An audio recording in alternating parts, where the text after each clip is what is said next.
vous faire très brièvement une toute petite note sur le texte pour que vous compreniez bien de quoi on parle.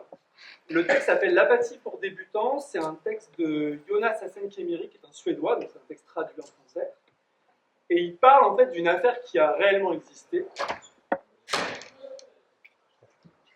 Ça. Qui a réellement existé, celle qu'on appelle l'affaire des enfants apathiques. Donc il s'agissait d'enfants, tous issus de familles de demandeurs d'asile, au début des années 90 et surtout après au début des années 2000, des enfants qui devenaient mystérieusement complètement apathiques. Voilà. Je ne vous en dis pas plus. Je vous explique juste que le texte suit l'histoire d'un chargé de commission d'enquête. Et voilà, il retrace certaines histoires inspirées en tout cas de ce fait réel. Bon spectacle et à tout à l'heure.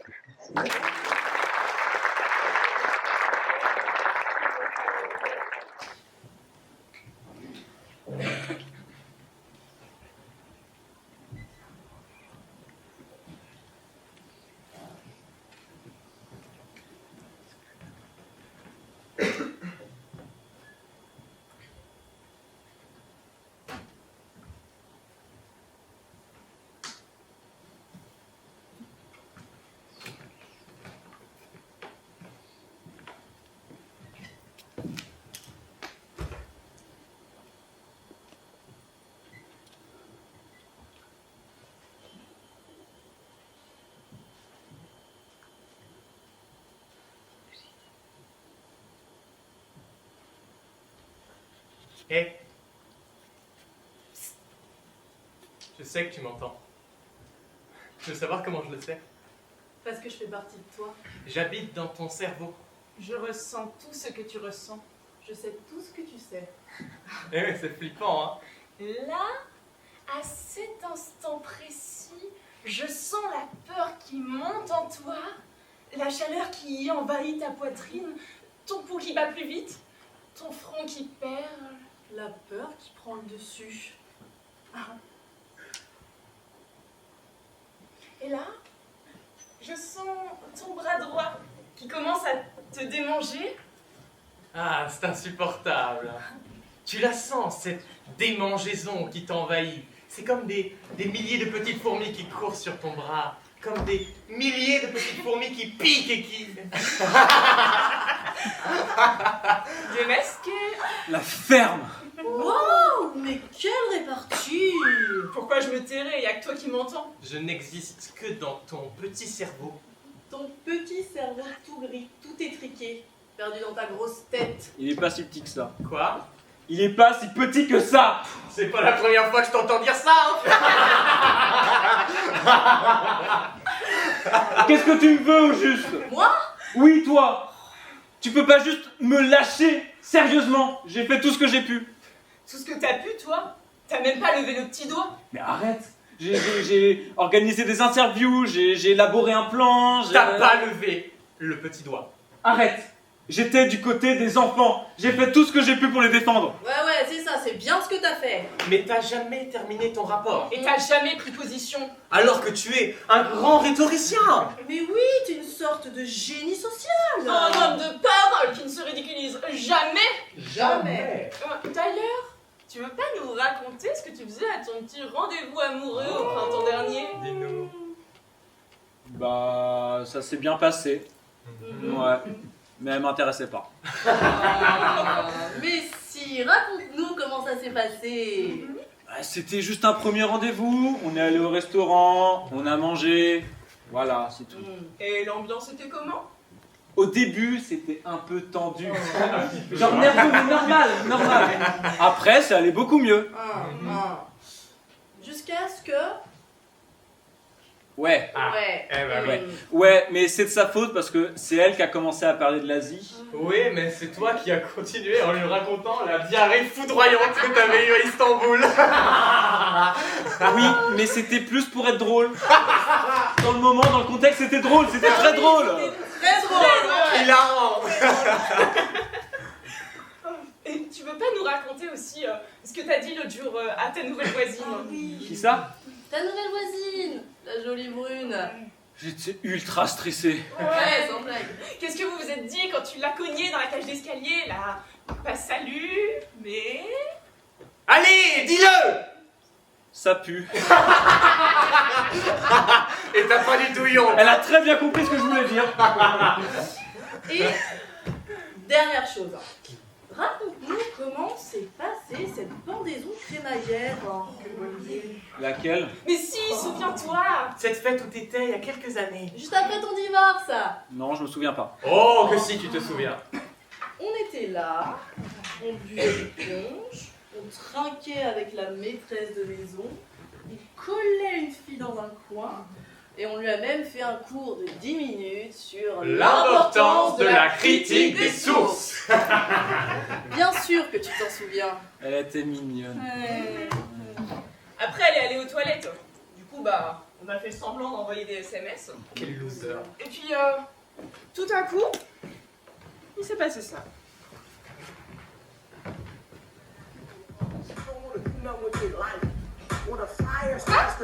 Tu rigoles! Putain, ça fait une paix! C'est cool de me voir ici! Quoi de neuf? Ça va? Super.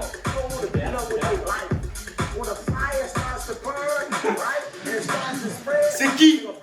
À ce moment-là non plus, tu t'en souviens pas. Pas la moindre idée. Alors, t'as fait semblant? T'as fait ce que t'as pu. Bah alors, qu'est-ce que tu deviens? Quoi de neuf? Bah, moi ça va, hein, super, hein. Au top. Mais enchaîne, trouve un truc à dire. Et vous, pas de neuf? Brillant. Écoute, tout va bien. Ouais, tout roule. Rien de neuf, que du vieux.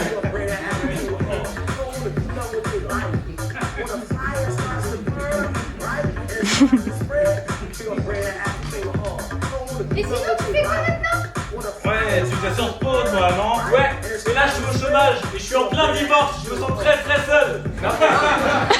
C'est pas ce que t'as dit, non? Ouais, Parce que ça, c'était la vérité. T'as pu te dire. je viens d'être chargé de mission. Putain, super cool! Félicitations! Merci, merci. C'est sur quoi, du coup? Oh, sur un scandale politique, Ah ouais, lequel? Et là, t'as juste dit. sur les enfants réfugiés apathiques. Oui, tu rigoles! Bah, ils ont fait semblant. Ouais, de qui? Bah, les enfants. Et pardon. Mais oui, mais ils ont été démasqués, hein. Ouais. Comment vous le savez en fait?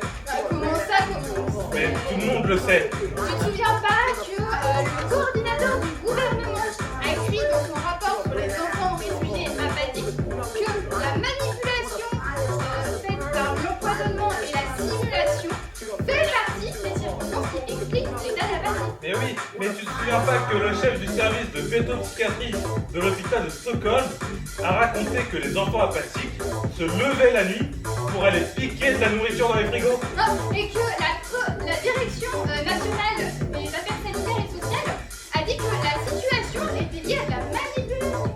Mais ouais, mais même la ministre de l'immigration a raconté au Parlement que plusieurs enfants apathiques avaient subitement guéri dès que leurs parents avaient obtenu un permis de séjour. Voilà. Et tout d'un coup, tada, guéri!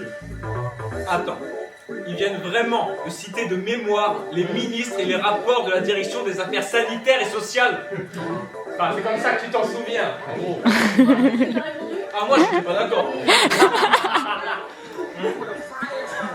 Il y a même des parents qui droguaient leurs enfants pour les rendre apathiques. Non, mais tu te rends compte, droguer ses propres enfants pour pouvoir rester en Suède? Mais moi j'étais pas du tout d'accord, hein.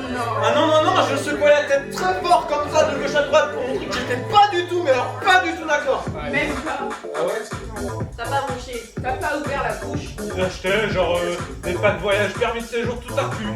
Un billet d'avion plus un visa plus des instructions qui expliquent comment rendre son enfant assez apathique pour avoir son droit d'asile.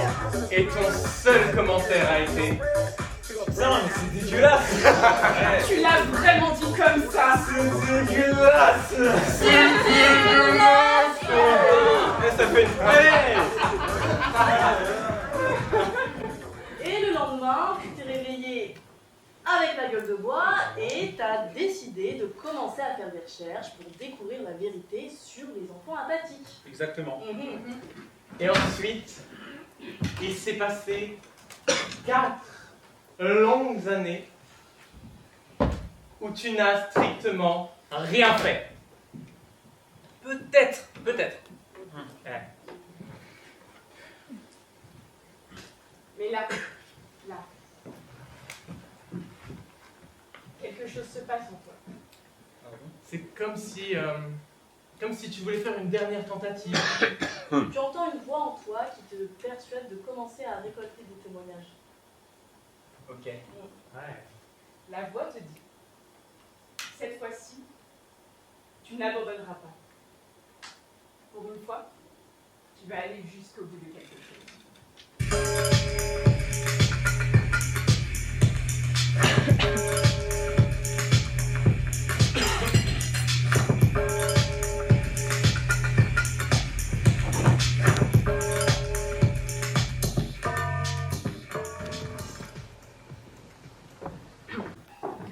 Bonjour.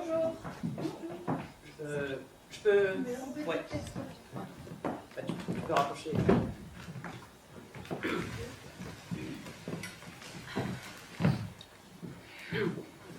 Ouais. Comment ça a commencé Ça a commencé quand la police s'est infiltrée par l'entrée derrière là, de l'hôpital où elle était. Non, Oui. plutôt ça a commencé quand sa famille a fui le Caucase pour aller en Norvège via l'Allemagne. Oui, ou plutôt, ça a commencé quand le maître est entré dans la classe et qu'il a expliqué qu'une nouvelle élève allait arriver. Elle s'appelle Mariana Korova. Elle commence la semaine prochaine. Promettez-moi d'être particulièrement gentil avec elle. Elle n'a pas eu une vie facile, pauvre petite. Oui, Elle vient d'où? elle vient d'une petite ville qui s'appelle Nalchik. Quelqu'un peut me dire où ça se trouve? En Kabardino-Balkarie. Quelqu'un peut me dire où ça se trouve? Au-dessus de la Géorgie, dans l'ancienne Union soviétique. Oui, Pourquoi elle n'a pas eu une vie facile? sa famille a beaucoup voyagé pendant une longue période. C'est exactement ce qu'il a dit. A beaucoup voyagé. Pendant une longue période. Ah, et moi je me souviens que ça a énervé l'un d'entre nous. L'un d'entre nous a Non. dit comment ça on peut Mais- ne pas avoir une vie facile alors qu'on passe tout le temps à voyager? Non, Non mais- mais c'est hyper cool de Mais voyager. je pouvais pas savoir. Ah on n'était pas vus. Et après elle est arrivée à l'école. Et tout le monde a été super gentil. Ouais, Ouais. personne lui disait qu'est-ce qui est arrivé à tes yeux parce qu'elle avait des grosses poches noires en dessous. Ouais, non, personne n'imitait ses mains qui tremblaient. Ouais. Tout le monde tenait bien sa promesse. Et au bout de quelques temps, elle s'est mise à parler. Elle nous a dit que dans son ancien pays, ils étaient super Ouais, que riches. son père était ingénieur. Ah Et oui. sa mère cosmétologue. Ah ouais. C'est vrai. Et quand l'un d'entre nous a entendu ça, Ah non, mais... l'un d'entre nous a été hyper surpris. Il a dit quoi? Non. Cosmétologue? Non mais je pensais pas que les filles pouvaient faire ça. Trop C'est- cool. Très drôle. Non, en fait, je pensais à cosmonaute. Ça. Dans son ancien pays, le père de Mariana avait créé un parti Oui, politique. et c'est après ça que les militaires ont commencé à venir chez eux la nuit. Ils ont frappé les parents. Ils ont écrasé le bras de son frère dans une porte. Et ils ont kidnappé le père. Ah oui, et la mère a été obligée de payer une super grosse rançon pour pouvoir le libérer. Alors finalement, ils ont décidé de fuir. Ils sont partis clandestinement en Allemagne, puis après ils sont allés en Norvège et ensuite Ouais. ils sont atterris en Suède dans le centre d'accueil de demandeurs d'asile de Sarjo. Oui. Et maintenant, elle était là. Donc certains jours elle était comme toi et moi. Ouais, elle répondait quand on lui disait bonjour. D'autres jours, elle était plus bizarre. Plus fermé, ouais. Ouais. Plus comme un robot dont les piles étaient mortes. Mais tout le monde disait que ça avait un rapport avec leur demande de permis de séjour. Parce que l'examen du dossier traînait en Ouais, longueur. il y avait du retard. Mais nous on l'a rassurée, on lui disait que c'était sûr qu'elle pouvait rester. Oui, aucun risque que la demande soit rejetée. Et tu te souviens quand il y a eu l'ambulance? Elle était pas là pour elle. Non, non, c'était une ambulance tout à fait normale qui était venue se garer à côté de l'école. Ouais. Elle avait pas de sirène et pas de lumière bleue. Mais Mariana, elle lâchait pas du regard. Et tout à coup, son corps s'est mis à trembler. Tout à coup, elle est tombée sur le côté, elle s'est mise en boule. Ah, mais d'abord, c'était presque rigolo à voir. L'une d'entre nous s'est d'ailleurs mise à rire. Hein. Oui, mais après, on s'est tous rendu compte que c'était du sérieux, parce qu'elle était là par terre, la joue contre le gravier, Ouais. et elle hurlait. Ouais, et les maîtres ont accouru. Ils ont dû se mettre à plusieurs pour la porter. Et elle hurlait, et elle se débattait comme une folle sans que personne comprenne pourquoi. Elle avait une peur bleue des policiers. Et des ambulances. En fait, elle avait peur de tous ceux qui portaient un uniforme. Ah, et bien qu'on soit au courant, l'une d'entre nous s'est quand même moquée d'elle. L'une d'entre nous lui disait des trucs comme « Ça va Mariana, t'aurais pas vu passer une ambulance ?» C'était pas moi. Attention Mariana, l'ambulance arrive. C'était pour rire. Oui, oui. Avec Mariana, on pouvait rire de presque tout. Et puis de toute façon, lui, il était ami avec elle juste pour pouvoir traîner avec son grand frère. Azamat. Ouais. Plusieurs filles de la classe étaient amoureuses de lui. Ah, et plusieurs garçons aussi. Bah oui. Non. Et puis, l'avis d'expulsion est arrivé, et c'est là que Mariana est tombée vraiment malade. Elle a arrêté d'aller à l'école. Elle a arrêté de manger. Les gens disaient qu'elle faisait des trucs mais hyper bizarres. Ouais, qu'elle se réveillait en pleine nuit, Hein, qu'elle allait verser de l'eau dans toutes les chaussures de sa famille. qu'elle avait essayé de se suicider Oui. aussi. Et c'est apparemment après ça qu'elle serait devenue apathique. Oh, mais moi je savais pas ce que ça voulait dire. Moi non plus. Et puis je l'ai plus jamais revue. Moi non plus. Je l'ai revue une fois, ou deux. En fait, ma mère m'avait interdit d'aller au centre d'accueil, donc j'y allais pas. Enfin, ça m'est arrivé d'y aller quelques fois parce que Azamat et moi, on était copains. Non, alors rien d'autre, juste copains. Et on jouait souvent ensemble. Mais on n'appelait pas ça jouer, parce que nous, on était cool. Alors on disait plutôt qu'on allait faire un tour ou faire un truc. Et une fois, je me souviens que pile au milieu d'un jeu, enfin je veux dire d'un truc, Azamat a baissé sa voix et son corps et il a dit faut que je monte 2 minutes chez moi. Et moi, pourquoi? Et lui, il faut que je retourne ma sœur. Alors, je me souviens que je me suis demandé retourner, comment ça retourner? Et il s'est dirigé vers l'entrée du centre. Alors, j'ai suivi Azamat dans son appartement, qui ressemblait à n'importe quel appartement, mais en plus petit, en plus sombre et moins rangé. Et je suis resté debout devant la chambre de Mariana, qui ressemblait à n'importe quelle chambre d'enfant, mais sans BD, sans dessin sur les murs. Et là, sur le lit, qui ressemblait à n'importe quel lit, mais avec un matelas en plastique, Mariana était là, allongée, et elle ressemblait à la Mariana que je connaissais, mais en complètement différente. Parce que elle était comme vidée d'elle-même. Je peux... Et Azamat était à côté d'elle, et je me souviens qu'il a pris son corps comme un vrai infirmier, et il l'a retourné dans un geste pro, comme un œuf au plat qu'on retourne dans une poêle, paf. Sauf que c'était un corps qui avait besoin d'être retourné pour éviter que ses escarres s'infectent.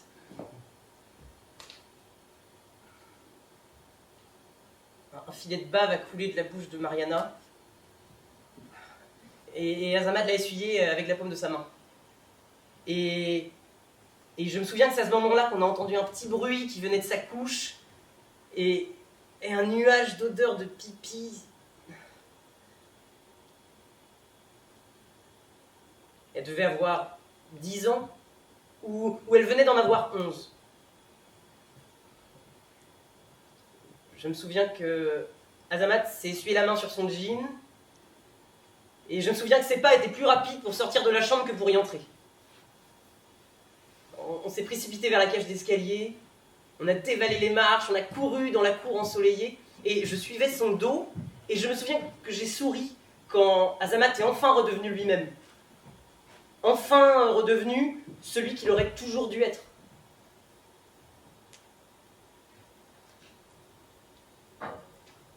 Azamat et moi, on était copains, super bons copains, mais parfois, quand le soleil brillait d'une certaine manière et qu'il me regardait en plissant les yeux, c'était comme... C'était comme... Je saurais pas comment décrire ça. Waouh!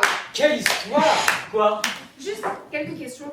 Depuis combien de temps vous travaillez avec les réfugiés? Avez-vous une idée de l'état de santé de cette fille? Savez-vous si les parents étaient coopérants? Vous l'avez au moins lu, le dossier de cette fille. Je sais ce que j'ai vu.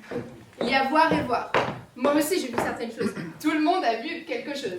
La question serait plutôt de savoir ce que révèle ce que nous avons vu sur qui nous sommes, ou sur qui nous voulons être, ou sur qui nous souhaiterions ne pas être. Non.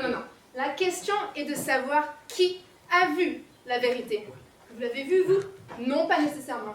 Mais nous avons vu des choses que vous n'avez pas vues, que vous ne voulez pas voir. Nous avons vu, par exemple, cet extrait à la télé où Mariana a été suivie par une caméra. Nous l'avons vu être promené en chaise roulante. Nous l'avons vu mâcher du chewing-gum. Un enfant apathique qui mâche un chewing-gum. Et la prochaine fois, ce sera quoi? Des enfants apathiques qui feront des galipettes. Des enfants apathiques qui courront le marathon. Arrêtez! C'était pour stimuler sa sécrétion salivaire. Vous êtes qui?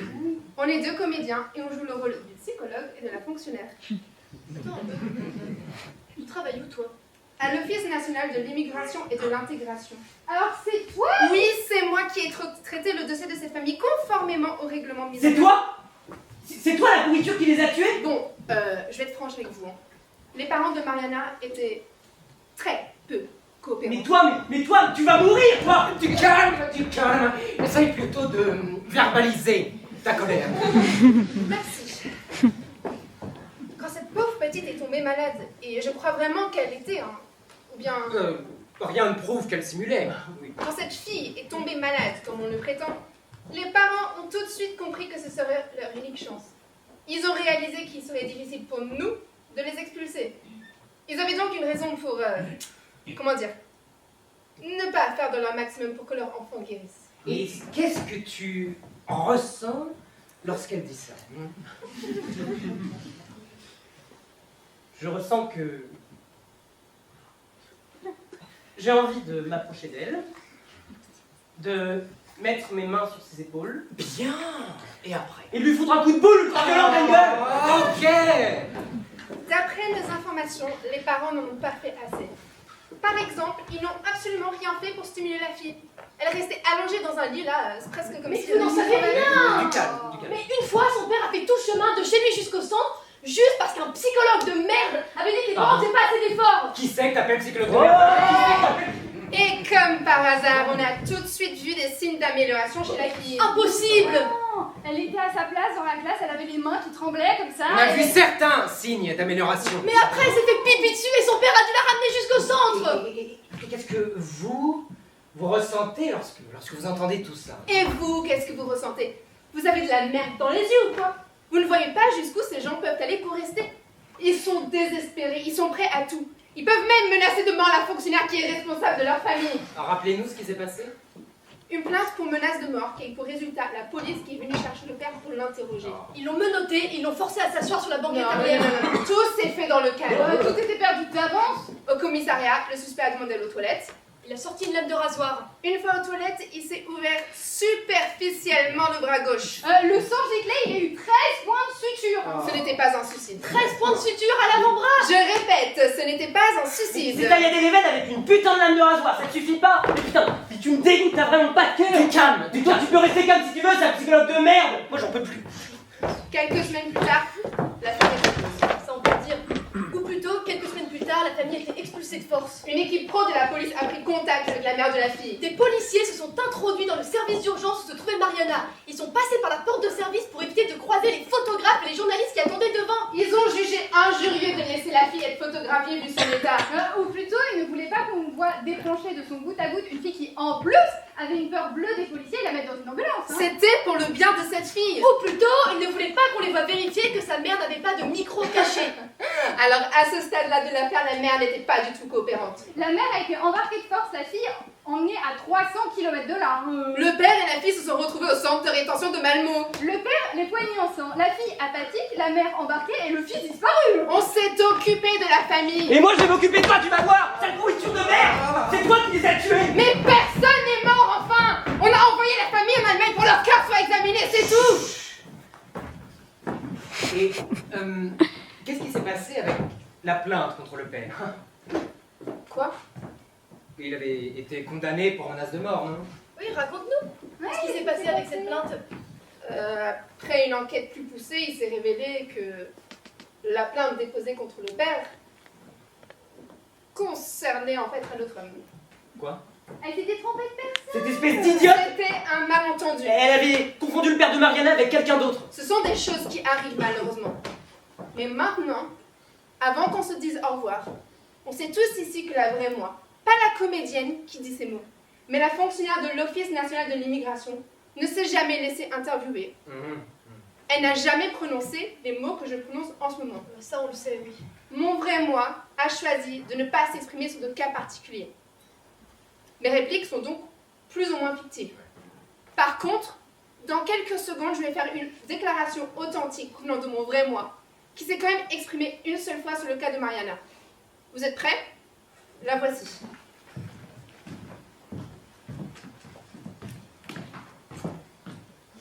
Madame de l'Office national de l'immigration, si vous avez été menacée de mort par une autre personne, comment le père de Mariana a-t-il pu être suspecté? À cause de circonstances malheureuses et de facteurs humains. Mais personnellement, que pensez-vous de cette erreur et du fait qu'une plainte pour menace de mort erronée pousse un innocent à tenter de se suicider? Je trouve cela regrettable. Regrettable? Oui, regrettable. Qu'est-ce que vous voulez que je dise? Qu'est-ce que vous voulez entendre? Est-ce que vous vous sentez responsable de cet incident? Vous voulez que je dise autre chose? Pourtant, c'est ce que je dis. Maintenant, je souhaite que nous mettions fin à cette discussion. Je n'éprouve pas le besoin de m'expliquer devant les médias.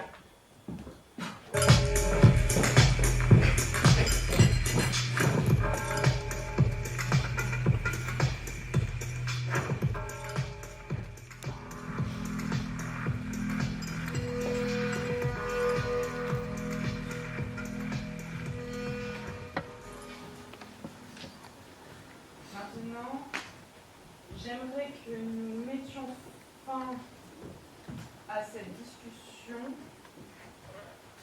Je n'éprouve pas le besoin de m'expliquer devant les médias. Point. Rapport terminé. Alors, qu'est-ce que t'en penses?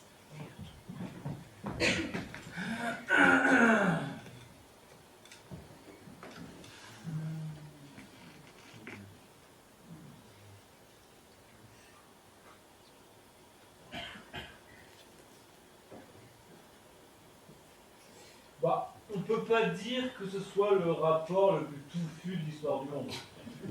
Non, bon, après, l'important c'est qu'il soit terminé et qu'il prenne clairement position.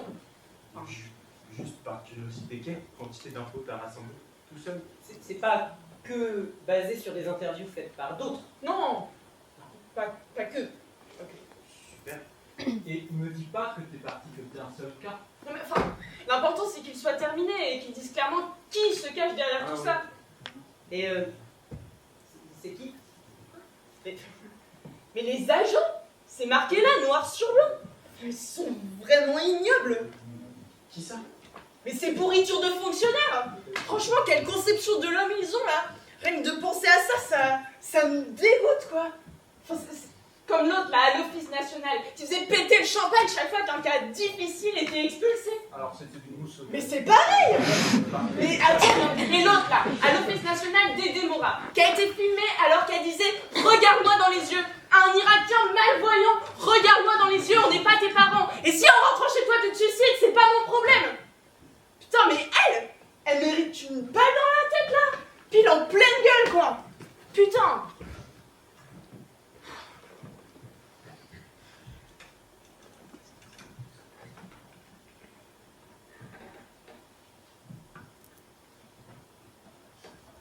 Pourquoi tu dis rien?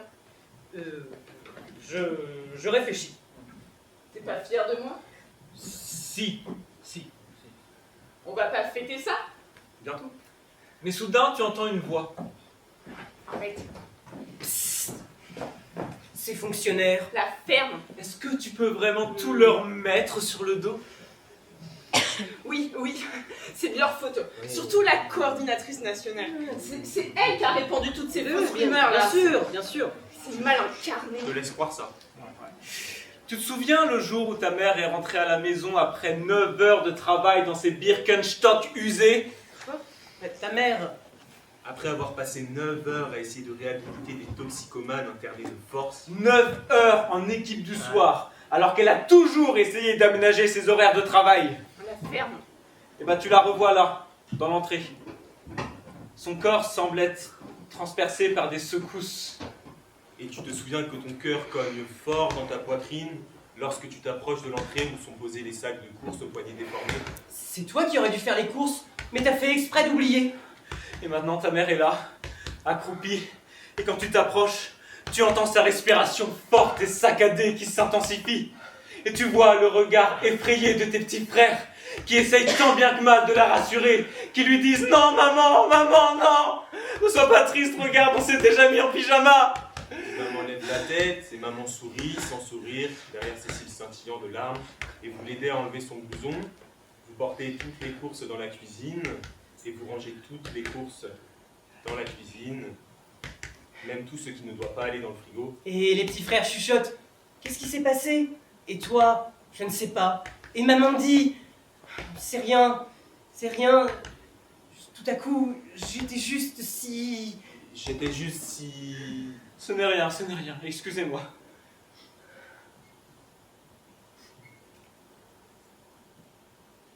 Et? Comment ça, et? Pourquoi je me souviendrai de tout ça? Quoi, c'est juste un souvenir qui te revient, oui. Et d'autres souvenirs te reviennent. Ta mère qui changeait toujours de wagon quand un poivreau montait dans le métro. Ah, ta mère qui devenait glaciale et qui avait toujours la lèvre supérieure qui se crispait à chaque fois qu'un SDF lui demandait de l'argent dans la rue. Oh. Ta mère qui disait que tout le monde a ses limites, qu'à un moment on n'en peut plus, qu'il arrive que notre compassion s'épuise. Pas elle. Ah si, même elle. Bientôt, tu commences à t'intéresser à cette coordinatrice nationale. Non, elle, je la déteste. Tu lis des articles sur son engagement quand elle était jeune. Sur sa rage contre le système. Sur cette mère demandeuse d'asile qui lui a remercié de lui avoir sauvé la vie. C'est vrai? Ouais. Tu réalises que tu n'as pas terminé. Pas encore. Alors quoi? Alors, tu contactes ses enfants pour une interview.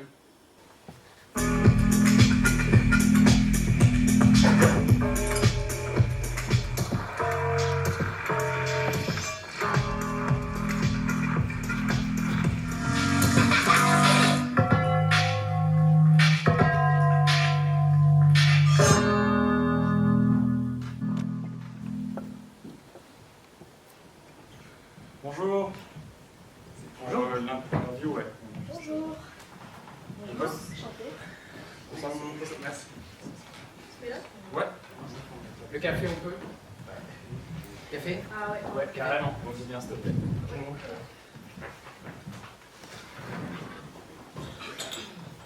Votre souvenir le plus marquant? D'elle? Il y en a tellement. Ah si, le café. Vous vous souvenez? La fois... Oui, c'est vrai. Ouais, j'étais là moi aussi. Ah oui, on s'était cachés, non? On était genre 10. Ouais, bah il y avait toute la bande, moi, Ouais. toi, Nadine, Rani, Sophia était là aussi. Bien sûr. Ouais, mais si. On était en hiver. On avait fait du patin à glace et j'avais mes cache-oreilles bleus. Ouais. Ouais, ça me dit vaguement quelque chose, mais... Si, nos parents étaient trop occupés par un truc politique. Alors c'est votre mère qui gardait tous les enfants, Ouais, c'est ça? le patin à glace et après les brioches à la crème Ah et ouais. le chocolat chaud. Mais attendez, Sophia, elle était vraiment là? Ah ouais, si, je m'en souviens très bien parce que elle avait peur que votre mère se fâche si elle n'arrivait pas à terminer toute sa brioche.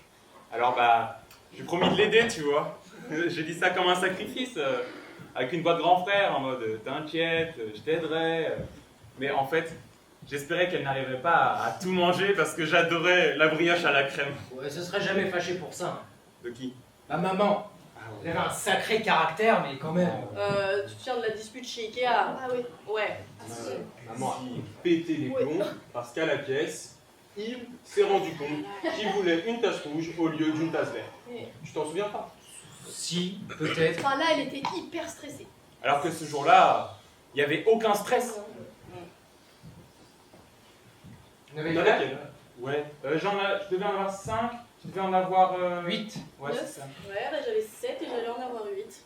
Et le gars à la caisse, vous vous en souvenez? Attendez. Si, oui, je me souviens.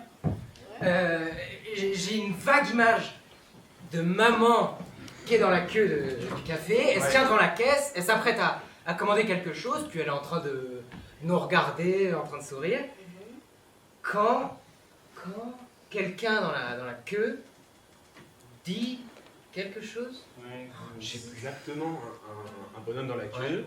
Ouais. Il fait un signe de tête vers nous et il chuchote quelque chose à sa femme. Mais qu'est-ce qu'il dit? Un chuchotement qui est un peu trop fort. Oui, de maman un peu trop bonne aussi. Hein. Brusquement, l'ambiance change complètement. Ah, brusquement, votre mère se transforme en une putain de bombe atomique. Elle le traite de raciste et de sexiste. Et après, elle nous pousse sur le trottoir. Ouais, venez les enfants, on ne reste pas ici. Ici, il n'y a que des racistes, haïsseurs d'enfants. Venez tous. Mais qu'est-ce qu'il avait dit? Quelqu'un s'en souvient ou pas? Un petit truc allait de travers et elle explosait. Elle avait un sacré caractère. Mais d'une bonne manière. Le plus souvent. Et vous vous souvenez comment les gens l'appelaient quand elle était chef du centre d'accueil? La locomotive. Ah oui, moi je me souviens. savais Ouais, pas du tout. si. Si, Ah c'est ouais. parce qu'elle s'arrêtait jamais. Ah non, je pensais qu'il l'appelait comme ça parce qu'elle fumait. Ah non, pas du tout. Non, c'est parce qu'elle était toujours à fond, tu vois. Comme une vraie locomotive, impossible à arrêter. Bah, une locomotive, c'est pas impossible à arrêter. Non, mais c'est difficile. Non, en vrai c'est pas difficile. Si, assez difficile. Peut-être qu'il parle des vieilles locomotives à vapeur, Oui. tu vois, parce que les trains modernes, c'est hyper facile à arrêter. Tu passes la pédale de frein. Bon bref, on s'en fout, c'est comme ça que je m'en souviens, d'accord? On venait d'arriver ici, et les gens parlaient de la chef du centre et l'appelaient la locomotive. Vous l'aimez bien? Et ils l'adoraient, hein. Presque tous. Au début, en tout cas. Oui, enfin, si les gens avaient su à quel point elle bossait dur. Ouais. Ah ouais. Elle était toujours du côté des réfugiés. Ouais, elle explosait de rage si quelqu'un insinuait qu'une famille n'avait aucune raison de rester. Hein. Après, elle aussi, elle a été trahie. Quoi, maman? De quoi tu parles? Vous vous souvenez pas? De Samo, Oh qu'elle a non rencontré au centre d'accueil. Arrête, c'était juste Camille. C'est rien passé, hein. Oui, c'est ça, vous êtes vraiment naïf. Hein. Bien sûr qu'il s'est passé un truc entre eux. Je crois pas que maman non. aurait... D'accord, ok, continuez de rêver. Ils étaient juste bons amis. Oui, bah exactement. Tellement bons amis que votre mère était obligée de porter un foulard après chaque rendez-vous pour cacher le suçon qu'elle avait. Et si c'était vrai, ça? Et si c'était Samo l'explication? Si c'était Samo qui l'avait changé? Un jour, Samo est arrivé au centre d'accueil, leurs regards se sont croisés, et...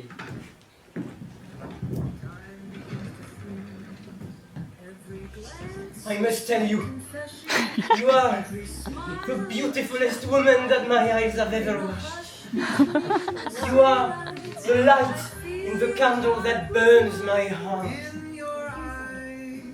You are the sun of my moon.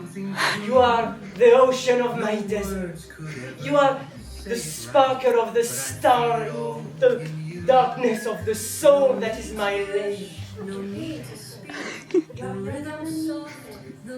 that I love my husband.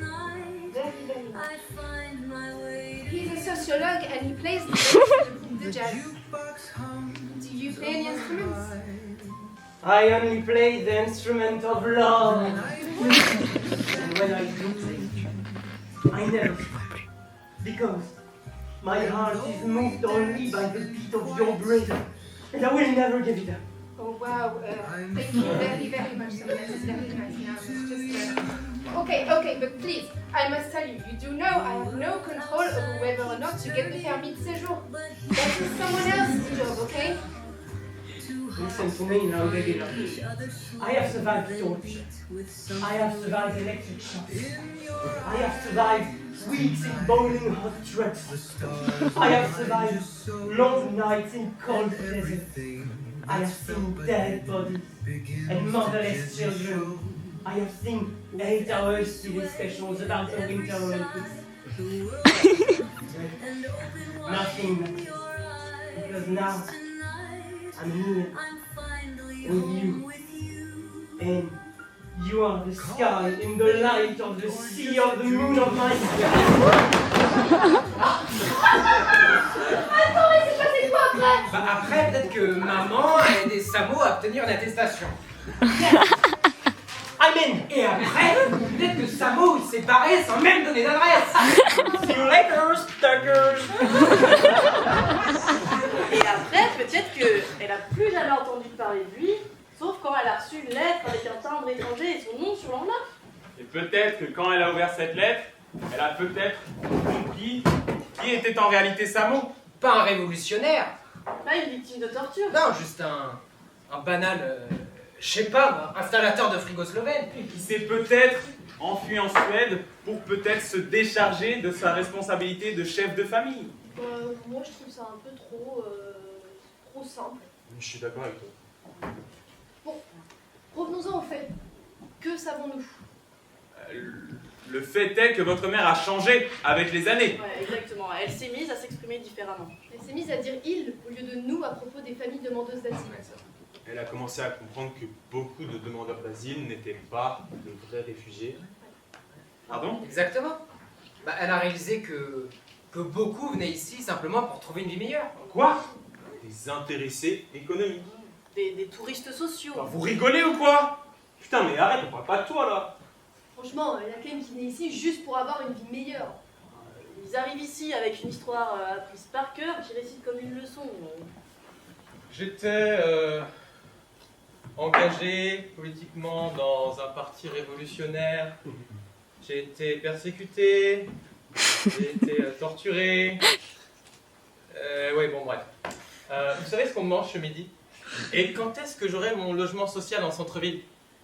Et est-ce que je peux me mettre en pré-retraite dès maintenant ou il faut encore que je sois au chômage quelques années? Putain, mais vous croyez quand même pas que ça se passait comme ça? Vous n'étiez pas censé s'en tenir aux faits? C'est vrai! Maman nous a raconté! Un jour, quelqu'un a dit pendant un interrogatoire. J'ai été violée par un groupe d'hommes appartenant à telle et telle ethnie et ils ont forcé mon mari à regarder. Et 3 jours plus tard, 3 nouvelles femmes se souvenaient brusquement que elles aussi, elles avaient été violées par un groupe. Moi aussi, j'ai été violée par un groupe appartenant à telle et telle ethnie. Ils ont aussi forcé mon mari à regarder. Les mensonges se sont propagés comme d'un virus. Bientôt, c'était impossible de distinguer le vrai du faux. Les réfugiés des simulateurs. Vous êtes tarés, hein. Tarés les jours de nouveaux mensonges. Maman se sentait de plus en plus seule.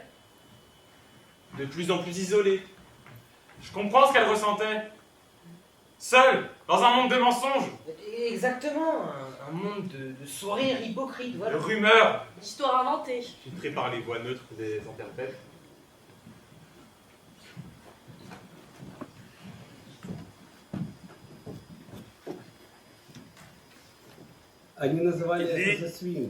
Ils appelaient ça The Swing. Je m'attachais comme ça, sur une barre en acier, avec les bras et les jambes comme ça. Puis, ils me frappaient jusqu'à ce que je m'évanouisse. Tous les jours, une nouvelle fausse larme. Elle dit: ils ont placé des pinces électriques sur mes organes génitaux. Puis, ils ont allumé le courant. J'ai eu l'impression d'être transpercé par une perceuse électrique. Je saignais énormément. Je me suis évanoui. Et à mon réveil, ils m'ont forcé à signer. Tous les jours, de nouveaux traumatismes. Elle dit: mon voisin m'a raconté qu'il l'avait retrouvé en quelques minutes. Ils lui ont demandé de choisir entre la balle et la machette. Il a choisi la balle. Mais pour être tué par balle, il fallait payer. Et il n'avait pas d'argent. Alors, ça a été la machette. Tous les jours, de nouveaux sourires hypocrites. Ils disent: nous sommes très heureux d'être ici. Tous les jours, des nouvelles décisions impossibles à prendre. Ils disent: ils nous tueront si nous retournons là-bas. Tous les jours, la sensation que les histoires devaient être de pire en pire pour émouvoir. Il dit: d'accord, d'accord, je vais tout vous raconter depuis le début. Ils m'ont emprisonné, je n'avais rien à manger. Je n'avais aucun contact avec le monde extérieur. J'avais peur pour ma famille. Je craignais le pire. Ils m'appelaient le porc. Ils m'appelaient l'esclave. Ils m'appelaient le terroriste. Ils m'appelaient par des termes encore pires. Ils ne me donnaient rien à manger. Je l'ai déjà dit ça, non? Juste une soupe huileuse, presque transparente, que je n'arrivais pas à avaler au début. Au bout d'un moment, je n'avais plus le choix. J'ai dû manger la soupe. Puis je l'ai trouvée meilleure. La deuxième semaine, elle avait presque bon goût. La troisième semaine, j'arrivais même à distinguer différentes nuances dans le goût. La quatrième semaine, je la savourais. La cinquième semaine, je me suis écroulé par manque de nourriture. Toujours aucun contact avec le monde extérieur. Ma famille avait-il réussi à s'enfuir? Étaient-ils en sécurité? Je l'ignorais. J'imaginais ma femme et mon fils devant moi. Je les portais sur mes épaules quand le poids de la vie était trop lourd. La septième semaine, les gardes sont venus me voir. Déjà au loin, j'ai senti l'odeur d'un vrai plat. J'ai commencé à saliver et chaque cellule de mon corps hurlait de faim. J'étais prêt à m'attaquer au barreau avec mes dents pour calmer ma faim. Quand le plat a finalement été placé dans ma cellule, je n'en croyais pas mes yeux. J'ai cru que j'avais une hallucination, qu'on me faisait marcher. Mais non, le ragoût était réel. Je voyais les légumes, il y avait les épices et même sur le rebord un morceau de pain. Je me suis jeté sur la nourriture. J'ai mis 10 secondes ou peut-être 10 ans à le manger. Je ne m'en souviens plus, mais je me souviens que j'étais au paradis. Longtemps après, je me revois assis dans ma cellule, léchant le plat bien qu'il soit vide depuis longtemps. Et je le portais comme ça, contre moi, comme un bébé. Et je le sentais, je prenais plaisir à le sentir. Soudain, c'était comme si la vie était un peu plus légère, comme si j'avais un soupçon d'espoir que je m'en sortirais. Je ne les laisserai pas me détruire. Moi, ma femme et mon fils, on trouvera un moyen d'être de nouveau réunis. Quand les gardes sont venus récupérer le plat, je les ai remerciés de leur humanité. Je les ai remerciés d'avoir eu pitié de moi. Et ils se sont mis à rire. Ils riaient, ils riaient, ils riaient. L'un d'eux a pointé son doigt sur moi, il a dit « Je savais que tu étais un porc, mais même les porcs ne mangent pas leurs propres enfants. » J'ai vomi dans un coin et l'odeur est restée incrustée pendant des semaines. Est-ce que c'est bon pour vous là? Est-ce que vous avez des questions? S'il mentait? Oui, il mentait. Bien sûr qu'il mentait. Je suis presque sûr qu'il mentait. Merci. Et puis un jour, on a proposé à maman le poste prestigieux de coordinatrice nationale au ministère pour les enfants réfugiés apathiques. Bravo maman! Bravo. Et elle a accepté. Et elle a commencé à s'exprimer en public. De nombreux enfants exposés sont utilisés par leurs parents comme des pions dans un jeu. Cela afin de permettre à la famille de rester en Suède. Ce que les enfants vivent est presque de la maltraitance lorsque le monde des adultes se sert de leur mauvaise santé pour rester dans le pays. Ces mineurs étrangers débarquent seuls sur le territoire, avec un billet d'avion en poche et une histoire. Ils voyagent toujours à l'initiative des parents, et souvent pour une raison bien précise. Les histoires qu'ils racontent est pour la plupart du temps inventée. Ni le nom, ni l'âge, ni le pays d'origine, ni les informations sur les frères, les sœurs et les parents ne correspondent à la réalité. Ces enfants ne comprennent pas les conséquences qu'ont ces mauvaises informations. Ma conviction est que je dois les inciter à dire la vérité. Celle-ci est souvent au moins aussi tragique que la fiction. Soudain, elle avait un accueil favorable dans tout le pays. Enfin, quelqu'un qui dit ce qu'on pense tous. Enfin, quelqu'un qui ne s'accroche pas à des histoires larmoyantes et à des simplifications. Enfin, quelqu'un qui ose critiquer les Tu peux arrêter- faits. tu peux arrêter maintenant. Comment ça, arrêter? Tu la connais quand même. Tu sais qu'elle voulait bien faire. Oui, peut-être. Hein. Mais la seule chose à laquelle je pensais quand j'entendais dire tout ça, c'était 8. 8 enfants apathiques ont essayé de se suicider en l'espace de 6 mois dans son sang. Elle n'était pas parfaite, notre mère, ok? Elle aussi, elle fait des erreurs. Des erreurs? Mais qu'est-ce que vous dites, ça va pas ou quoi? Moi j'appellerais ça plutôt un truc plus sérieux et plus grave que des erreurs. Tout le monde fait des erreurs. Et après coup, elle regrette. Non. Je ne regrette rien. Peut-être que tu regrettes certaines choses, même si tu n'oses pas l'avouer ou... Je ne regrette rien. Enfin, maman, c'était quand même pas super que toi, la coordinatrice nationale, tu lances une campagne médiatique pour prouver que les parents avaient empoisonné leurs enfants. Et pourquoi pas? C'était pour le bien de ces enfants. T'avais aucune preuve. Aucune preuve. Aucune preuve? Bien sûr que j'avais des preuves. Sans preuve, je n'aurais jamais continué. Mais que faire quand on a un journal norvégien entre les mains qui dit noir sur blanc que ces 2 jeunes filles du Kazakhstan sont devenues apathiques, qu'elles ont arrêté de manger et de boire, qu'elles ne répondent pas quand on leur parle, qu'elles sont nourries par sonde, qu'elles ne contrôlent plus leur vessie exactement comme les autres, excepté pour une seule chose. Dans le journal, il est écrit... Conclusion, 2 jeunes filles apathiques. Elles donnent l'impression d'avoir été droguées, ce qui était en réalité le cas quelques jours auparavant. Les mots qui ont tout changé. Les mots qui ont convaincu maman. Vous ne comprenez pas? C'est fantastique, enfin une preuve que ces enfants ont été drogués pour devenir apathiques. Vous êtes tellement aveuglés que vous ne voyez pas la vérité. Dès que la vérité ne ressemble pas à ce que vous voulez, vous faites la sourde oreille. Mais moi, contrairement à vous, je ne suis pas comme ça. Je ne cède pas. Vous savez comment ils m'appelaient quand j'étais chef? La locomotive. C'était mon surnom.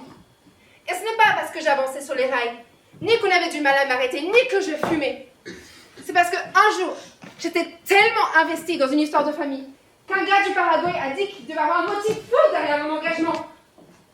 Un locomotive. Voilà. Personne ne peut arrêter une locomotive. Personne. Et encore moins vous, vous comprenez?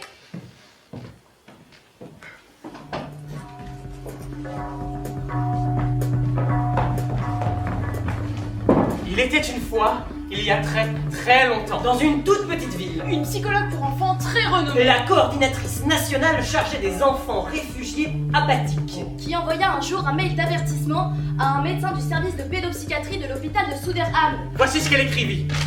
Vigilance, nous venons d'être informés que 2 jeunes filles du Kazakhstan ont été empoisonnées par des drogues provenant de Russie. Le spécialiste envoya un mail à 3 amis. 3 amis allèrent déjeuner et racontèrent cela à 3 collègues. Elles ont été empoisonnées et droguées par leurs parents. 3 collègues rentrèrent chez eux et racontèrent cela à 3 conjointes. 3 conjointes racontèrent cela à 3 voisins. Empoisonnées, Russie, c'est marque d'aiguille. 3 voisins racontèrent cela à 3 pizzaiolos. Une calzone, s'il vous plaît, et vous ne devinerez jamais ce que je viens d'apprendre. 3 pizzaiolos racontèrent cela à 3 cousins. En Russie, on peut acheter des drogues au marché noir. 3 cousins racontèrent cela à 3 dentistes. En fait, il arrête que tous les enfants ont été drogués par leurs parents. 3 dentistes racontèrent cela à 3 secrétaires. Ils ont tous des marques d'aiguille sur les bras. 3 secrétaires racontèrent cela à 3 patients. La mafia russe serait impliquée. 3 patients racontèrent cela à 3 partenaires de squash. Ils injectent aux enfants du bromure et ensuite ils n'ont plus qu'à aller chercher leur permis de séjour. Un partenaire de squash téléphona à un journaliste. Le journaliste se mit à écrire sur le sujet. L'article fut publié. Titre: Les enfants apathiques empoisonnés par leurs propres parents. Et 9 millions de gens furent rassurés sur le fait qu'ils vivent dans le meilleur pays du monde. Et voilà, Voilà. son arrière. Et eurent beaucoup d'enfants.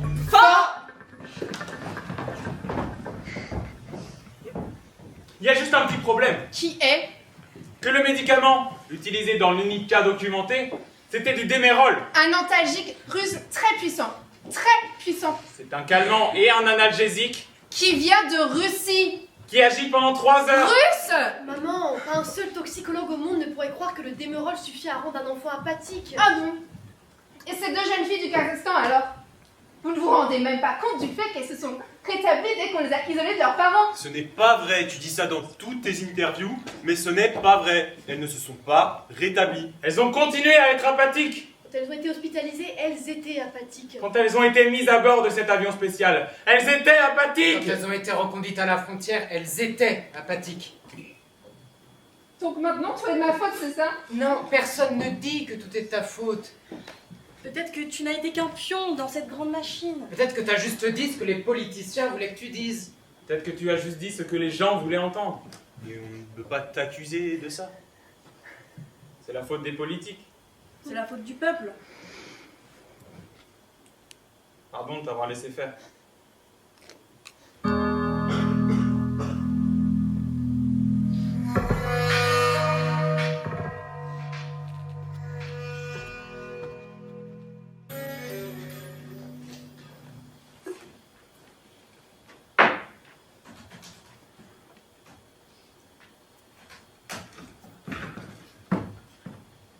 Et voilà.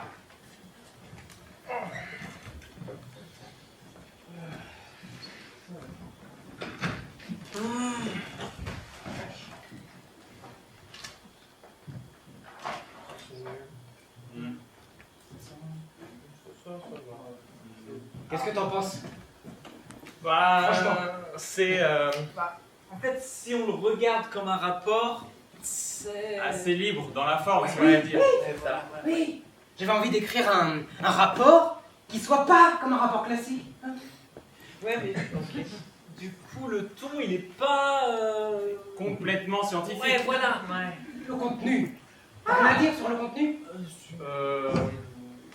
La police.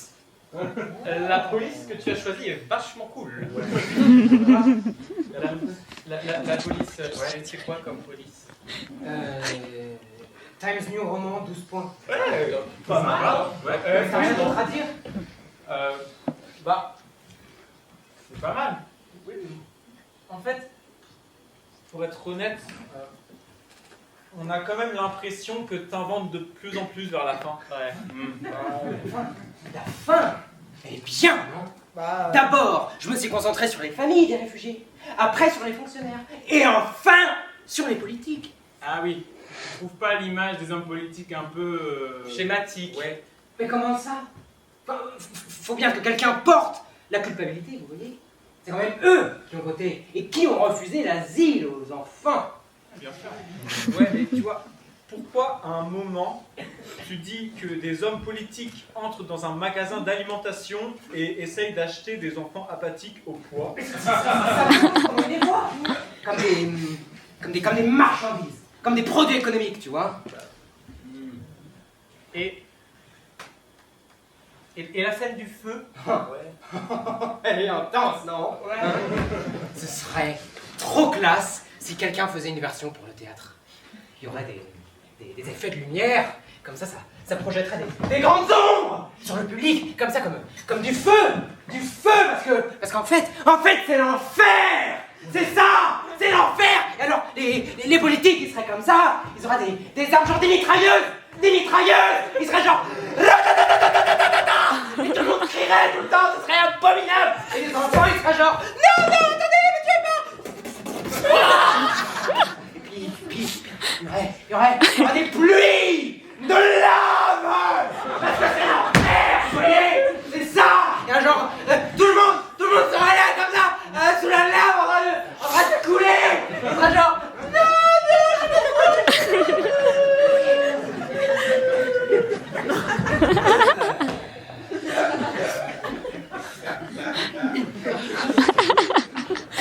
Donc, deux hommes politiques qui font griller un enfant apathique sur le feu. Plus les effets de fumée. Oui. Bon, évidemment, on peut garder ça comme ça. Ouais. Mais, Ah oui. dans quelques jours... Tu vas me forcer à me souvenir d'un truc qui va me faire repenser les choses, voilà. Eh oui. Tu vas repenser à la vieille dame. Oui. Oh, la vieille dame qui habitait juste au-dessus de notre ancien appartement. Ouais. Tu te souviens? Celle qui fumait des blends, Ouais. Il y avait un Golden Retriever qui offrait toujours des pastilles à la violette. Là. Oui, exactement. Celle qui est venue sonner à ta porte juste après le divorce. Et qui t'a dit, même si aujourd'hui tout te paraît noir, tu vas surmonter tout ça. Et tu vas grandir en tant que personne, car chaque séparation est le début de quelque chose de nouveau. Quel discours à la con! C'est ce que t'as dit aussi à ce moment-là. Mais quand elle a vu que tu n'étais pas persuadé par ce qu'elle disait, elle a commencé à te parler de son grand amour qu'il avait quitté lorsqu'elle était enceinte de sa deuxième fille. Tragédie! C'était un syndicaliste convaincu. Oui, un homme très clair. Dans les années 40, il s'était battu pour que la Suède arrête de reconduire les réfugiés juifs vers la frontière nazie. Et toi, t'as demandé? Il était de gauche. De gauche. Elle a répondu, tu te souviens ce qu'elle a répondu? Il était tellement de gauche. Il était même contre la circulation à droite. Oui,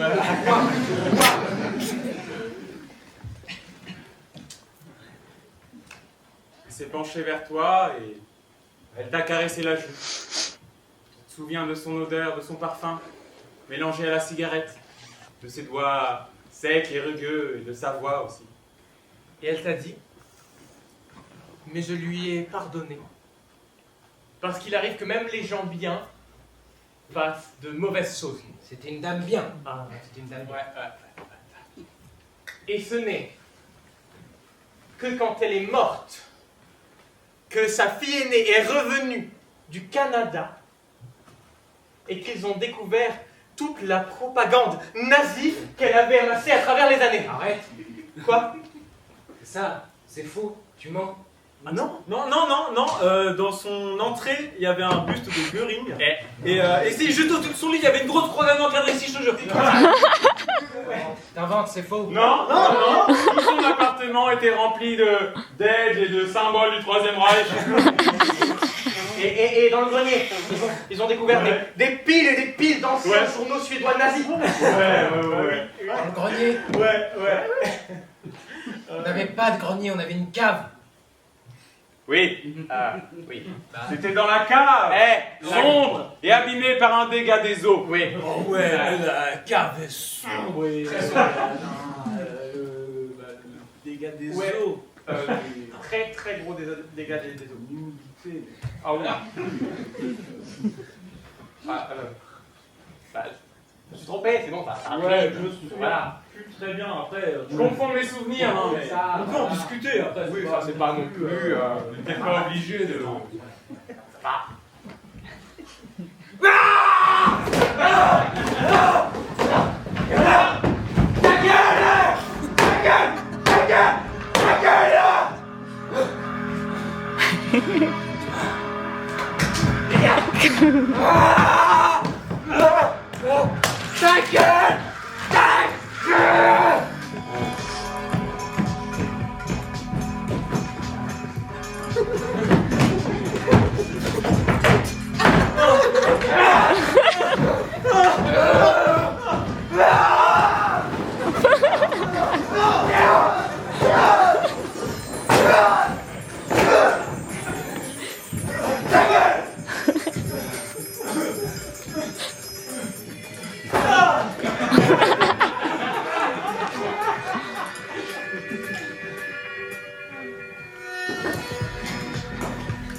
On était où?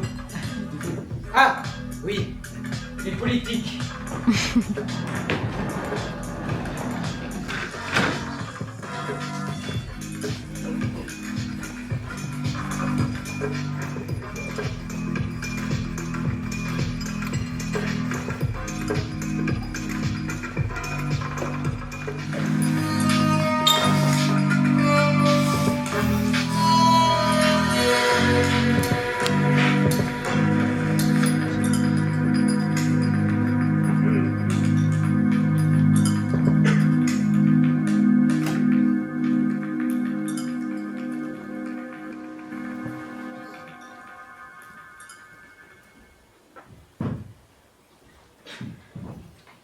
début, on était tous assez fiers.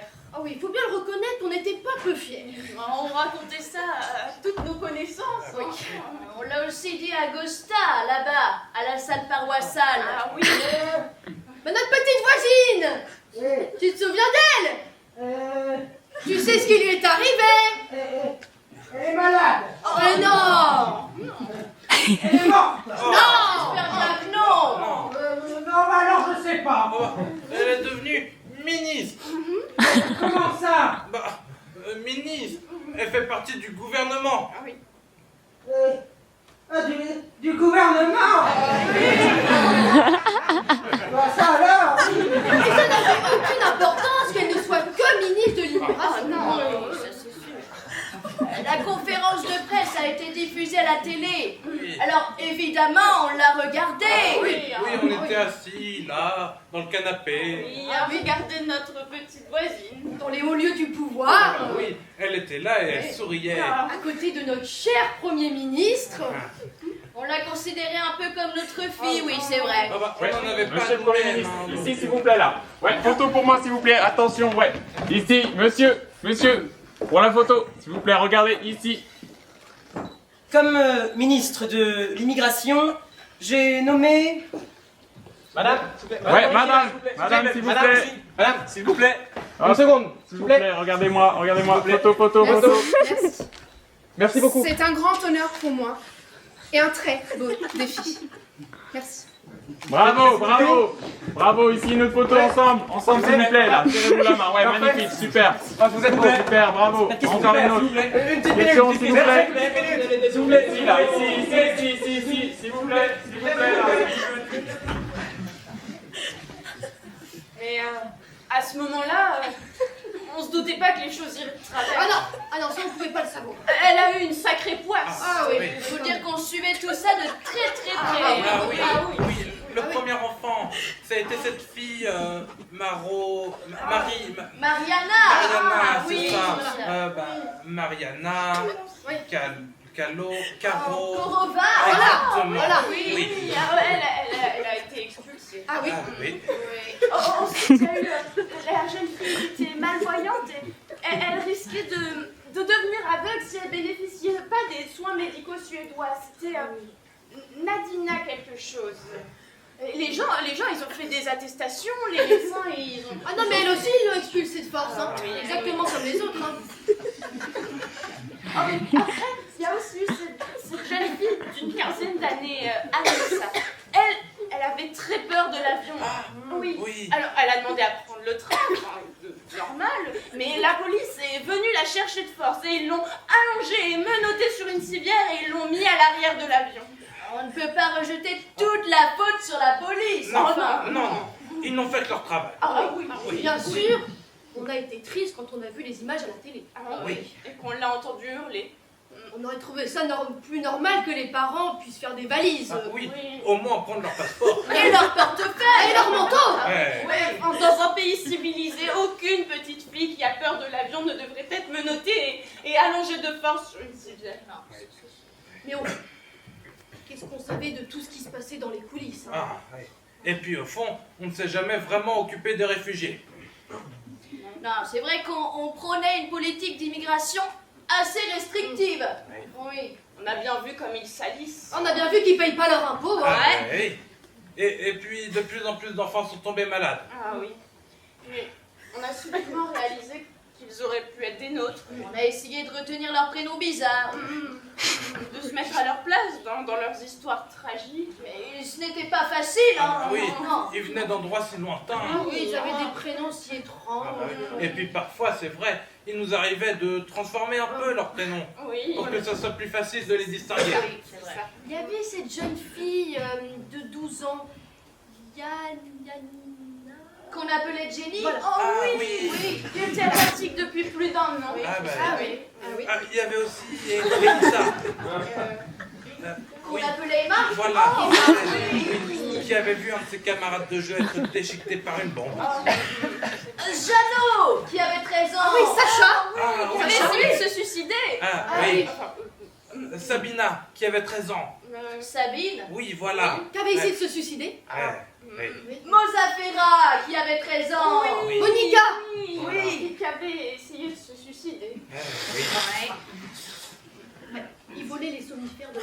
Ah oui. Et puis il s'étranglait avec les tuyaux de douche. Ah oui. Ils grimpaient en haut des garde-corps des balcons avec les petits frères et sœurs dans les bras. Ah oui. Ils étaient si nombreux. Ils étaient si petits, ils avaient des histoires si différentes. Ah, et puis ils avaient des symptômes si semblables. Ah, il n'y avait aucun moyen d'entrer en contact avec eux. Ils étaient catatoniques. Ils ne s'alimentaient plus. Ils ne contrôlaient plus leur vessie. Ah oui. J'y pense. Ils étaient dedans.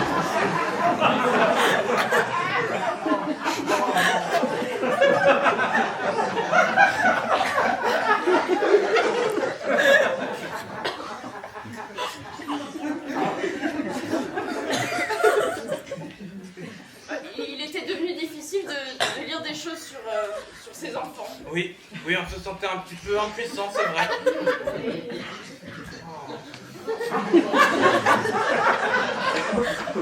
En particulier le jour où on a vu ce documentaire sur Tania. Tania qui vivait cachée avec ses parents. Et qui jouait avec des plongeurs en plastique sur un tapis qui représentait un monde sous-marin. Oui.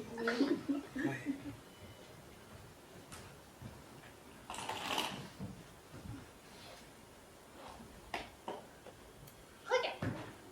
Les plongeurs rouges, c'est les plus courageux. Les verts, c'est les plus joyeux. Et les jaunes, c'est les plus affamés.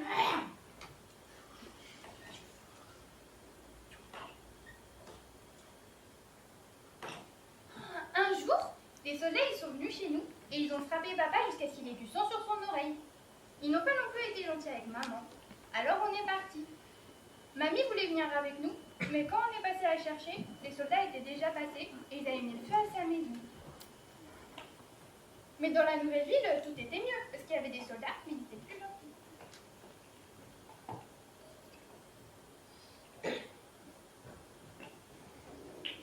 Je crois que les plongeurs verts, c'est mes préférés en fait. Oh, il est jaune aussi.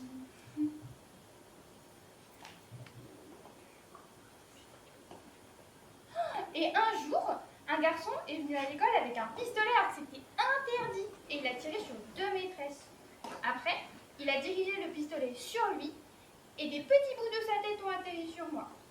Alors on est reparti et on a fait le voyage jusqu'ici.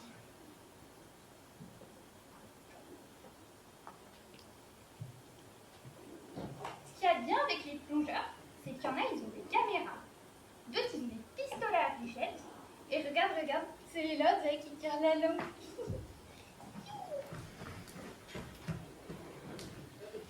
Monsieur le Président, Quand le documentaire s'est terminé, Costa a levé la main. excusez-moi. Pourrais-je prendre la parole? J'étais curieux pour plusieurs raisons. Oui. Monsieur le Président, j'aimerais ajouter quelque chose au procès verbal. Premièrement, on n'avait pas de procès verbal. C'est vrai. Il n'y avait que Gosta et nous qui venions en réunion. Monsieur le Président, Oui. Et deuxièmement, on n'avait pas de président. j'aimerais ajouter un point à l'ordre du jour. Puis, on n'avait pas eu un vrai ordre du jour depuis plus de 10 ans, peut-être. Au moins. Mais là, Gosta était indigné. Ah oui. Alors, on a essayé de le calmer en lui laissant ajouter son point à l'ordre du jour. Bon, vas-y, Gosta. J'aimerais vous faire part de quelque chose qui me fait honte. Gosta s'est mis à parler de l'extermination des Juifs et de la faim en Afrique. J'ai honte jusqu'au plus profond de mon âme. La bombe atomique, la crise financière. Et eux, ils ne bougent même pas leurs petits doigts. Ils passent tout leur temps assis sur leur gros derrière et ils s'empiffrent à nos frais. Les compressions, la baisse des retraites, l'extradition des Baltes. Et où va tout notre argent?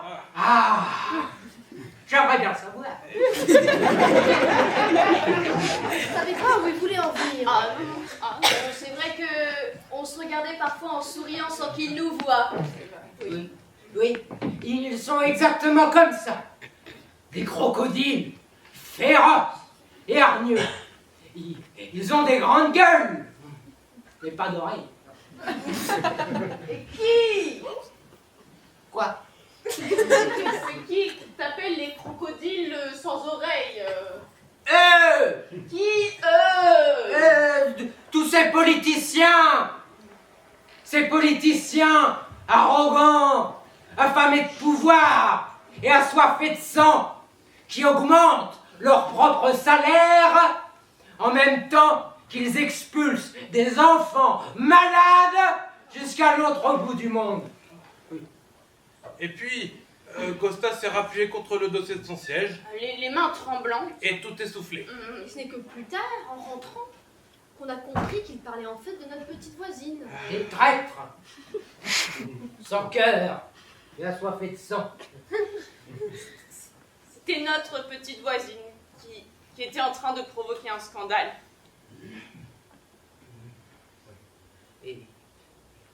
Et alors, qu'est-ce que vous avez fait? On s'est engagé. Ah oui. Finalement, on a choisi de soutenir la demande d'amnistie. Oui. C'est vrai. Oui, on a fait ça pour notre petite voisine. Oui, c'est vrai qu'on voulait qu'elle comprenne son erreur avant qu'il ne soit trop tard. Ah bah oui. On a appelé son attaché de presse. Oui. On a écrit à son adresse privée. On a fait appel à son humanité. C'est vrai. On est allé à des manifestations, on a distribué des tracts, on a même fait faire des pétitions. Eh oui. La mobilisation a pris de l'ampleur. Ah oui. 3 noms sont devenus 10 noms. 10 noms sont devenus 1000 noms. 1000 noms sont devenus 150 000 noms. 150 000 noms. Ben ça, oui. Des jeunes et des vieux. Des musulmans et des chrétiens. Et des syndicats et des associations pour la paix. Ah oui, Ouais. tous côte à côte. Ah, tous aussi critiques envers la politique d'asile de notre gouvernement. C'était une belle vision. C'était une triste vision. Ah, triste? Ouais. Ben pourquoi triste? Parce que ça s'est terminé comme ça devait se terminer. Comment ça? Et qu'est-ce qui s'est passé? Un jour, la pétition avec toutes les signatures Oui. devait être rendue. 28 classeurs noirs disposés sur une table. Oui. 157 251 signatures. Ah oui. Notre petite voisine est entrée dans la pièce. Les flashs des appareils photo. Les caméras qui filmaient. Et notre petite voisine qui souriait. Qui regardait l'assemblée. Elle souriait aux journalistes. Elle souriait aux prêtres. Elle souriait aux images. Elle souriait aux téléspectateurs. Elle nous souriait.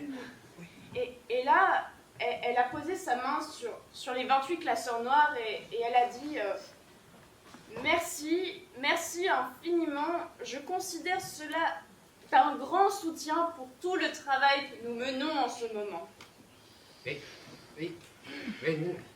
Mais c'était pour... On sait. Comment elle a pu? Ah, on ne sait pas. Et les enfants alors, oui? L'amnistie a été débattue au Parlement. Oui, a été rejetée. Ça, Et le soir, après le vote, notre petite voisine est de nouveau passée à la télé. Oui, et puis soudain elle avait l'air si vieille. Si maigre. Si fatiguée. Ses paupières tremblaient. Sa bouche formait des mots. Mais son cœur était muet.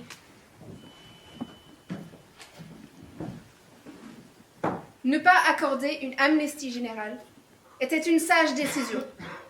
Prendre une autre décision aurait mené le pays vers une catastrophe humanitaire. Donner un permis de séjour systématique aux enfants apathiques aurait pour résultat que d'autres enfants seraient tombés malades. Non, elle n'a pas dit ça. Si, c'est exactement ce qu'elle a dit. S'il te plaît, tu pourrais clarifier cette déclaration pour qu'il n'y ait pas de malentendu. Permettre aux enfants apathiques de rester.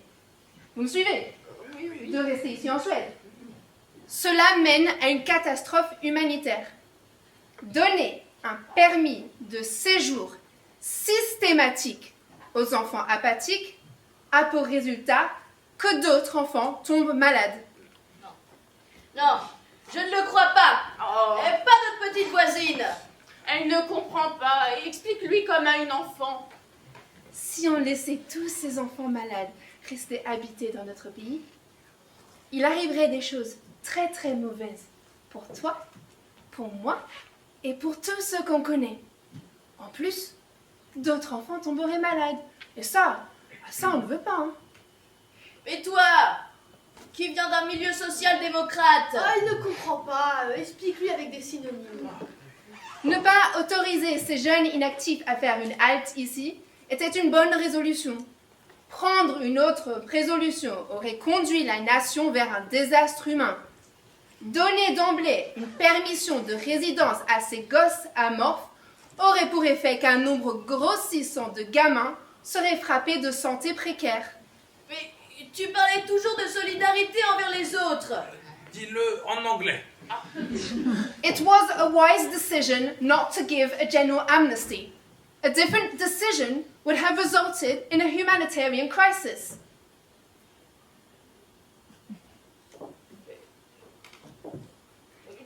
Tu voulais broyer le capitalisme. On dirait comme une équation. Si X enfants réfugiés apathiques reçoivent Y permis de séjour, la somme est égale à X plus Y enfants malades. Résultat, une catastrophe humanitaire. Dis que tu te souviens. Oh, dis-le comme une fable. Si un hibou avisé et le renard rusé permettent aux petits levrous malades de rester habités dans la forêt, bientôt c'est la forêt tout entière qui sera détruite par un incendie. Dis que tu te souviens. Enfin... Comme une prof d'aérobie. Ah, oublie ça, j'ai pas du tout envie de le dire comme une prof d'aérobie. Et puis, si moi j'avais envie de dire carrément autre chose. Et si moi j'avais envie de dire tout ce que les gens pensent. Et si moi j'avais envie de la défendre comme je me défendrais moi-même. Quoi? Qu'est-ce que vous ne comprenez pas? Notre monde est composé de 6 milliards d'êtres humains. On a un système de protection sociale qui couvre à peine 9 millions. 1 milliard, c'est 1000 millions. Vous ne voyez pas ce qui est arrivé si on ouvrait nos frontières?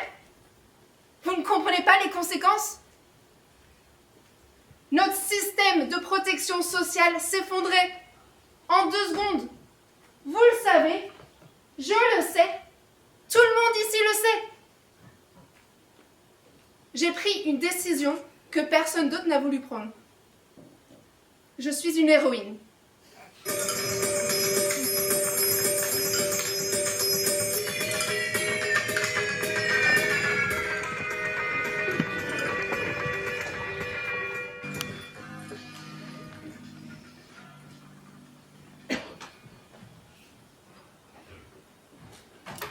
Et voilà.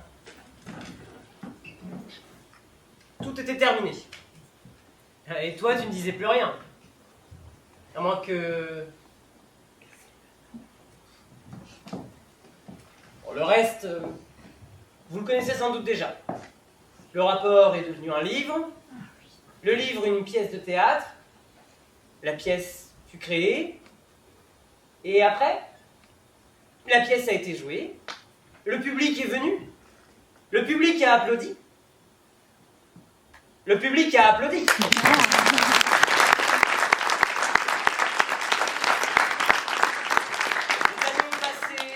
Les années ont passé. Les années ont passé quand un beau jour, bien plus tard, je suis tombé par hasard sur... Ah, bonjour. Bah... Vous me reconnaissez pas? On se connaît? Ouais, Mais oui, on se connaît. Ouais. Quelque chose? Ça me dit quelque chose. Mais si, on s'était croisés à une crémaillère. Vous savez, il y a longtemps. Et vous m'aviez demandé ce que je faisais. Ça me dit quelque chose. Voilà. Je crois que ça... Mais vous savez, je vous avais dit que j'écrivais un rapport sur les enfants réfugiés apathiques. Les enfants réfugiés apathiques. Ça y est, c'est bon, je l'ai. C'est ça, voilà. Mais c'est donc de votre rapport dont on a beaucoup parlé dans la presse. Oui, c'est ça. Et puis ça pièce, je crois. Exactement, exactement. Ah, mais cette pièce, on l'a vue. Non, peut-être, je sais plus. Mais Si, je on l'a crois. vue. Ça me dit quelque chose. Ah, oui, Et qu'est-ce que vous en avez pensé? C'était bien. Ah oui. De ce que je m'en souviens, c'est très bien. La fin. Ah oui. Oh, elle était forte. Très belle femme. Mais oui. Il y avait cette petite fille qu'on voyait dans ses excréments. Oui, dans ces excréments-là. Et ce petit garçon Oh oui. qui regardait le public avec une voix déchirante en disant Please, I'm also human. Ah, I'm human. Et le vieux là, qui répétait toujours la même chose. Aucune preuve de manipulation. Aucune preuve d'empoisonnement. Encore et encore. Aucune preuve. Aucune preuve. Aucune preuve. Ils ont dit ça pendant combien de temps? Longtemps. 20 minutes. Ah, au moins. Aucune preuve. Aucune preuve. Et puis après, on est sorti du théâtre. C'est vraiment bien que quelqu'un soulève une question si importante. C'est vraiment bien que quelqu'un prenne position si clairement. Si clairement. Ah oui. Ça va vraiment être agréable de boire un bon verre de vin après, quoi. Oui, un petit verre de vin là. C'est exactement ce qu'on a pensé. Ouais. Et toi, Ouais, j'avoue, ça a pensé quoi?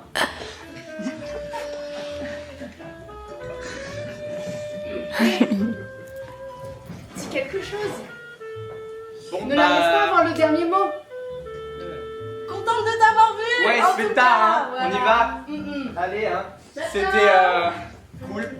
Ils laissent pas partir. Pourquoi t'as rien fait? Ils ne laissent pas partir, non? À quoi tu penses? Retiens-les. Dis quelque chose.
Bravo à vous.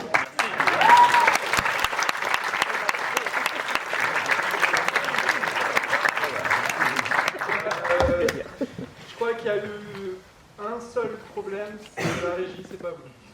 Voilà, je pense que vous l'avez compris et ça n'a pas entaché le spectacle.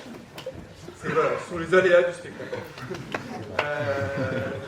Merci encore d'avoir été présente pour nous, pour eux, pour elles. Et moi, j'ai toujours à peu près. Hein.